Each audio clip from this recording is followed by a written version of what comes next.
Welcome to When One Thing Leads to Another, a podcast that takes you freewheeling down the great internet rabbit hole of trivia. Each week we pick a starting point, and then who knows where all the twists, turns and tangents will take us. But we'll be sure to unearth a treasure trove of frivolous facts that will be as fascinating as they are, well, useless. When One Thing Leads to Another is produced and presented by us, Helen and Bill Rich. Our theme music is by Justin Mitchell. This is episode 7, Oysters. Now, we live in the seaside town of Whitstable in Kent. We do. Here in the United Kingdom. And I think it would be fair to say that Whitstable is probably best known for its oysters. Yes. We have brackish waters here on the Thames estuary, which is the preferred environment for said oysters. So I thought I would start our journey down the rabbit hole with some facts about oysters. Okay, well, I will. I'll try and feign interest then, because I'm not a fan of oysters, unlike you, but I'm sure you're going to wow me with some pearls of wisdom. Oh, very good. Thank you. Now, did you know that most oysters start off as male and then change their sex to female, which means that they can fertilise their own eggs? Which made me think that that means that they don't have to go on sort of awkward dates and do the whole, trying to find a partner, perhaps. Yeah, would make life a lot easier, wouldn't it? Would it be true to say that they can go f*** themselves? No, that's too much. Right, now you've heard the old adage that you should only eat oysters when there is an R in the month. That's what I hear. Yeah, that's what they say, innit? But apparently that's if you're in the Northern Hemisphere. During the months of May to August, oysters are busy spawning and their flesh becomes unpleasantly soft and milky. Which is sort of ironic given the fact that Whitstable has its Oyster Festival in July. Yes, I know. I've always thought that a bit strange. However, I learn here on the internet that with the way that oysters are now farmed, the R in the month rule no longer applies. Oh, okay. Anyway, oysters. Apparently, King Henry IV tossed back 300 as an appetiser. That was... what, in one sitting? Yeah, well, that's what I've read. 300? 300, yeah. Yeah, Ooh. and Casanova reportedly consumed 50 to 60 oysters a day. Ah, so is that why they have a reputation for being an aphrodisiac, perhaps? Because he was a bit of a ladies' man, wasn't he? It's true, yeah. If Casanova was necking loads of oysters all the time and then getting laid left, right and centre, I was thinking that, but apparently not. Well, that is to say not according to the internet. I've read that an oyster contains omega-3, a fatty acid. Yes. Which may increase blood flow, thus aiding the tumescence required for successful reproduction or recreational enjoyment. Okay, so it is actually a physiological thing. Apparently so. They also contain zinc, which helps create testosterone, apparently. So maybe these might be the origins of the whole oysters being an aphrodisiac thing. Well, King Henry IV must have been absolutely bursting at the seams 24 hours a day. I realised that I didn't know too much about old Casanova, other than the fact that he was successful with the ladies. Yeah. But he was originally from Venice. Of course he was. Of course he was, and he shagged his way all over the place, London, Paris, Corfu and Constantinople, and he fathered so many illegitimate children, it became impossible for him to keep count. Now, I read here that this got dangerous in 1761 when, or so he claims, he met a young woman who he took back to his place for some rumpy-pumpy before realising she was probably his daughter. Oh. So he made his excuses and didn't go through with the dirty deed, which I think comes as a relief, right? He sounds like a bit of a knob, if you ask me. I'm not going to disagree. Now, if you did have any relief that he didn't go through with the dirty deed, I'm afraid it's a short-lived thing, because sometime later the mother of the young woman revealed that their daughter had married, but her husband couldn't have children. And so, according to him again, she requested that Casanova impregnate her. And if we are to believe his writings, Casanova fathered his own grandson, which takes us to a pretty dark place early doors. It's a bit Jeremy Kyle, isn't it, really? So I was having a little Google of Casanova myself, and yeah, there was a film made about the life of Casanova in 2005. Do you remember it? I can't say I do. Starring Heath Ledger in the lead role, and it says here that apparently he said his appearance in that film was his least favourite. Oh, okay. I don't think it was a particularly well-received film. No, okay. But one of his best roles and his favourite apparently was his role as the Joker in Christopher Nolan's The Dark Knight. Oh yeah, he was absolutely brilliant in that. Yeah, he was. Ledger was previously offered the part of Batman by Nolan in the earlier film Batman Begins, but he turned it down. Oh, okay. Yeah, and then supposedly when he saw that film, Okay. he thought it was brilliant, of course, Yeah. and asked Nolan for a part in the next film. Oh, okay. So Nolan then gave him the part of the Joker. Yes, yes. Which leads me to a little nugget, actually, that I have already in my head about Christopher Nolan. Go on. If you don't mind veering off very briefly. That's what it's all about. And I know you'll enjoy this. Christopher Nolan's uncle Go on. is John Nolan. Who's John Nolan? John Nolan is a British film and TV actor. Right. You might not have heard of him. He's Christopher Nolan's uncle. But John Nolan's wife. Okay. Do you remember Hello, Hello? Of course I do. Do you remember Helga, the German sort of right-hand woman to Herr Flick? Oh yeah, she was she had the kind of... She had the blonde plaits. Slight dominatrix Yes, vibe going on. exactly. Kim Hartman, actress Kim Hartman. Yeah. She is married to John Nolan, so she is Christopher Nolan's aunt. Oh, well, that's brilliant. One more thing about Heath Ledger.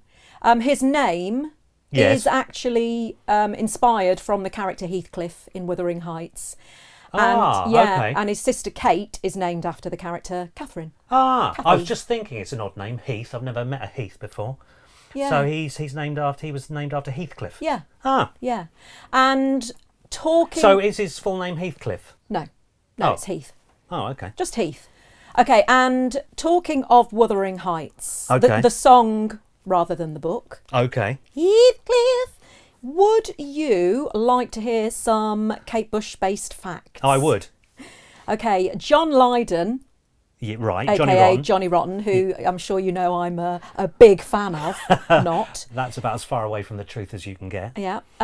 He claimed once that Kate, whom he is a big fan of, asked him to write some song ideas for her, and he did You're indeed. kidding. Yeah, and he did indeed write a song for her called "Bird in Hand," and What? it's about the illegal parrot trade in South America. You are kidding. Yeah. Funnily enough, she turned it down. Wow. And you remember she duetted with Peter Gabriel on the song "Don't Give Up, You Still Have." Yeah. Did you know Go on. that Peter didn't originally have Kate Bush in mind for the song? I didn't know that. Oh, wow. Okay. Who did he have in mind, Who do would you he have think? in mind? Okay, I'm going to guess here. Alison Moyet. Good guess. No? Sinead O'Connor. That's a brilliant guess. And you managed to get as far away from the person in question as you possibly could. Who was it? Dolly Parton. Dolly Parton. And she turned it down. You're kidding. Yeah. Wow. Well, you can hear it's potentially got a bit of a country twang. Can you? Yeah, I think so. I can hear Dolly singing that. Okay, another bit of info about Kate Bush. Do you remember the video for her single Running Up That Hill?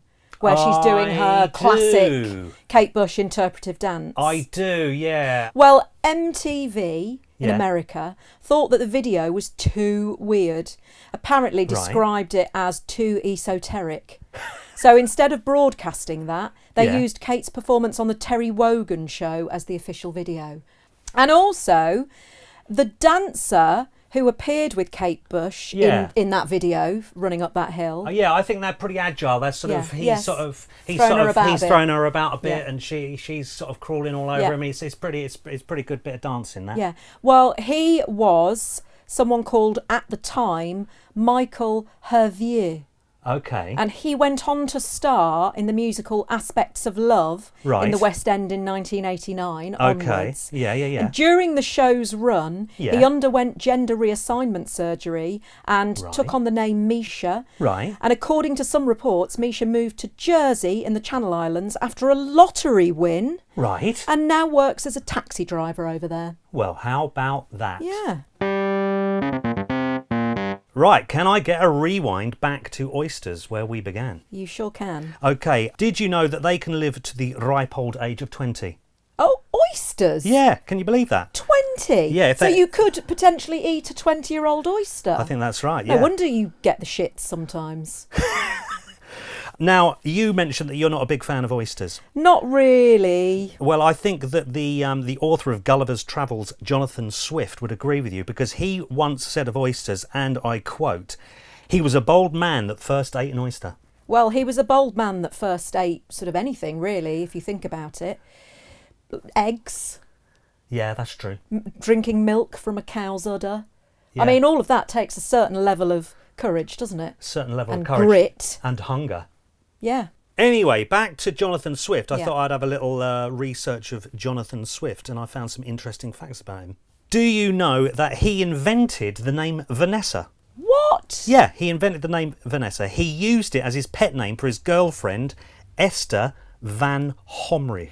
So he took the Van from her surname Van Homrey and added her first name Esther, or rather his pet name for her, which was Essa, and created Vanessa. Wow, okay.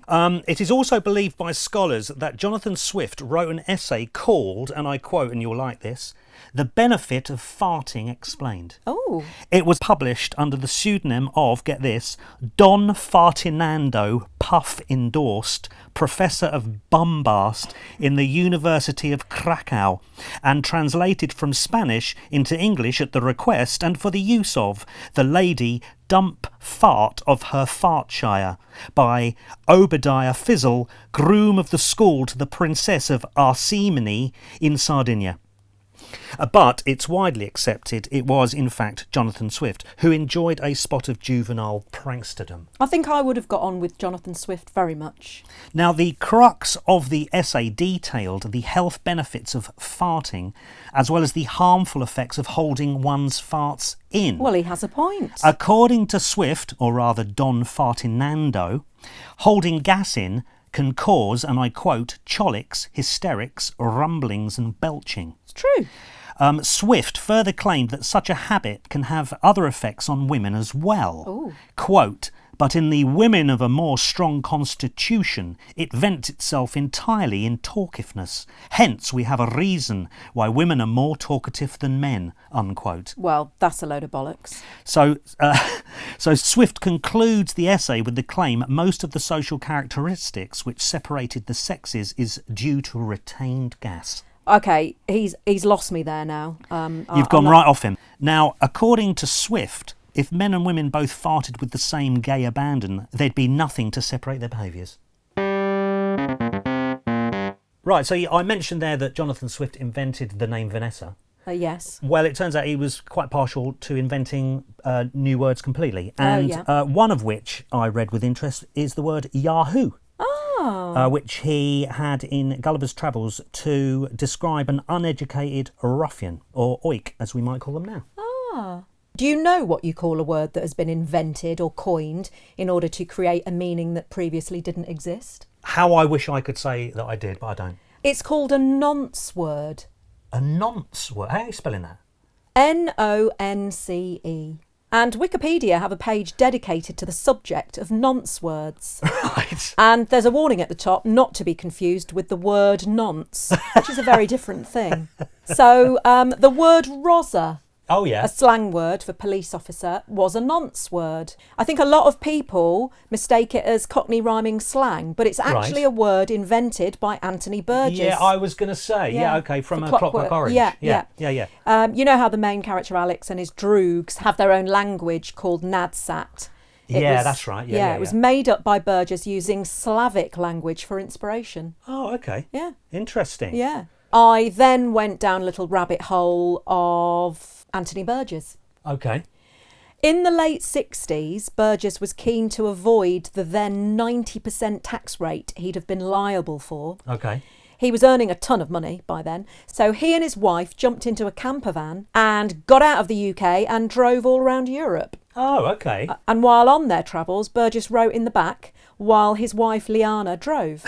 Okay. Yeah. I can just imagine, them swinging around the mountains hairpin bends of Italy or whatever like that, and then him trying to write in the back. He wrote the script for Franco Zeffirelli's miniseries Jesus of Nazareth, starring Robert Powell in the camper van. You're joking. No, I'm not. I remember that. Yeah, okay. Robert Powell with his lovely blue eyes. That's right, yeah. And I found out something interesting and surprising about Anthony Burgess. Go on. He was pals with the British comedian Benny Hill. Benny Hill? Yeah, and he gave a eulogy at Hill's funeral. You're kidding. He said of Benny Hill's death, "The gaiety of nations is dimmed."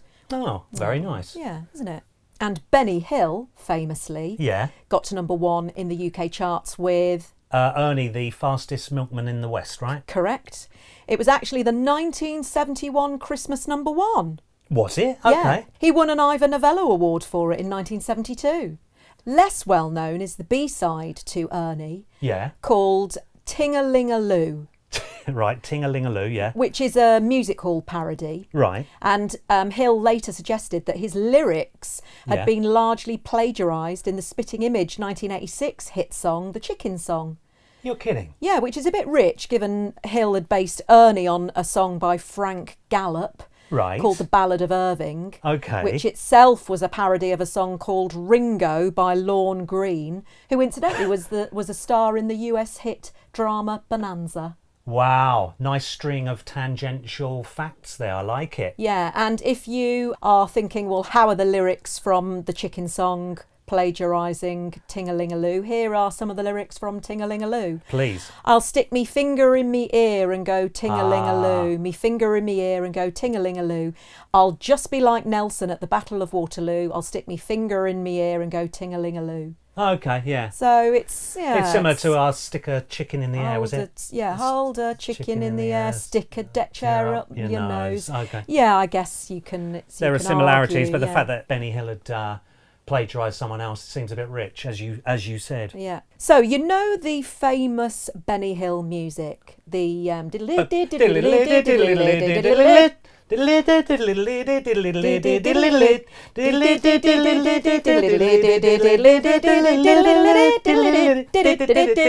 Okay, so that is a tune called Yakety Sax. Okay. By a bloke called Boots Randolph. Oh, yeah, okay, nice. So I did some digging around to find out more about Boots Randolph. Why wouldn't you? He was part of Elvis Presley's backing band on a lot of his recordings from 1960, including Blue Hawaii and Viva Las Vegas. Viva Las Vegas! Yes, oh, wow. That correct. Is absolutely brilliant. Yeah. Veering off on Blue Hawaii. Yeah. Blue Hawaii was made at the same time as West Side Story, the original, of course. Okay. And did you know that Elvis had been offered the role of Tony in West Side Story? You're kidding. But Elvis's manager, Colonel Tom Parker, didn't think him right for the part. Okay. And he made Blue Hawaii instead. Well, how about that? It proved to be a shrewd move for Elvis because it was his most financially successful film. Oh, okay. Yeah, and the accompanying soundtrack album has sold over 3 million copies, which nice little earner. Yeah, which is why Colonel Tom used Blue Hawaii as the blueprint for the rest of Elvis's films by cunningly including an album's worth of songs into the films to maximise incoming spondoolies. Ah, he was a cutthroat businessman, was the old Colonel. He certainly was. Talking of Colonel Tom Parker, I have found an interesting article about him. Okay. Apparently it has been discovered that Parker had been withholding details of his past, which has led to some alarming speculation about him. Ooh. Yeah, he claimed that he was born Thomas Andrew Parker in Huntingdon, West Virginia at the turn of the 20th century. However, there is no record of his birth and he never held a US passport. Oh. Now, Parker also had a brief military career in the US Army that ended in ignominy. In 1932, he had gone absent without leave and served several months in military prison for desertion. Yeah. He was released only after he suffered a, quote, psychotic breakdown, unquote. Okay. And he was actually diagnosed as a psychopath and was discharged from the Army. Wow. Now, in the 60s, there had been an article about Elvis published in a Belgian woman's magazine called Rosita, and a Dutch hairdresser by the name of Dankers van Kujic. Okay. Forgive my pronunciation. She was thumbing through it and she saw a picture of Elvis, the king, with what looked suspiciously like her long-lost brother, Right. Andreas van Kujic. Oh. And it turns out that Colonel Tom Parker had been lying about his origins all along, and he was actually born in Breda in the Netherlands. Oh, what? And had fled the town one night without telling anyone, including his own family. And this fact has led to some speculation, and I think it's important to stress circumstantial speculation, that he fled the country after murdering a woman called Anna van den Enden and ended up as an illegal immigrant to the US via a ship to Canada. And people have speculated this is the reason why Elvis never toured overseas. I was going to say, yeah, did he not ever leave the country then if he didn't have a passport? That's the theory. It was because Colonel Tom Parker didn't have a US passport and couldn't provide the relevant paperwork needed to get a passport because he was an illegal immigrant. That's incredible. So he wasn't American, he was Dutch. Wow. And did you know that he died a relatively poor man? Okay. He supposedly gambled his fortune away in the Las Vegas casinos, and people have speculated that he negotiated Elvis's residency at the Vegas Hilton to help pay his debts. So he has had quite the life. That's a real. I'm reeling from that. I mean, it's a lot to take in. I know. So he was an adult when he fled Holland. Yeah. And I think he was a young man. But nobody knew he was Dutch, so he obviously hid his accent very well. So I thought that was absolutely fascinating. So Elvis never toured in Europe. He never toured outside of the US. In fact, he came to Britain once, didn't he? But he just landed in, I think it was Prestwick Airport in Glasgow, but he never toured here or Europe at all. That is fantastic. Thank you. I thought you'd be pleased with that.